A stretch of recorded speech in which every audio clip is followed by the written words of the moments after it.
आइए तुलसीदास जी का एक भजन।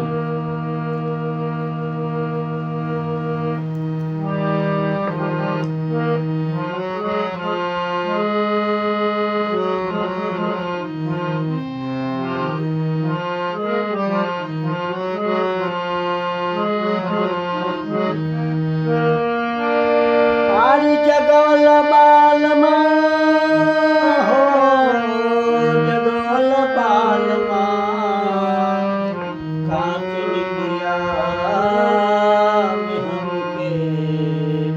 जगल बालमा कांच निंदिया में हमके। जगल बालमा कांच निंदिया में हमके। अरे जगल बालमा हो, जगल बालमा। जगल बालमा हो, जगल बालमा कांच निंदिया में हमके। जगल बालमा कांच निंदिया में हमके।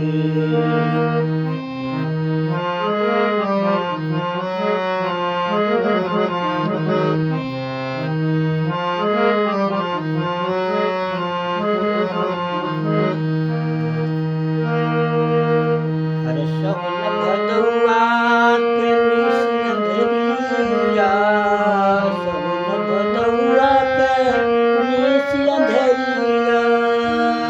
घर द्वार छोड़ सैया अइले ससुररिया। घर द्वार छोड़ सैया अइले ससुररिया।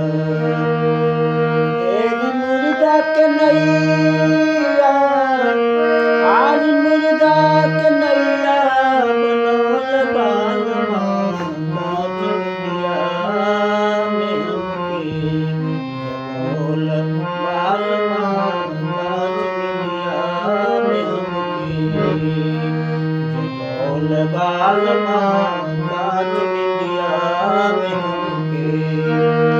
जगल बालमा हो, जगल बालमा।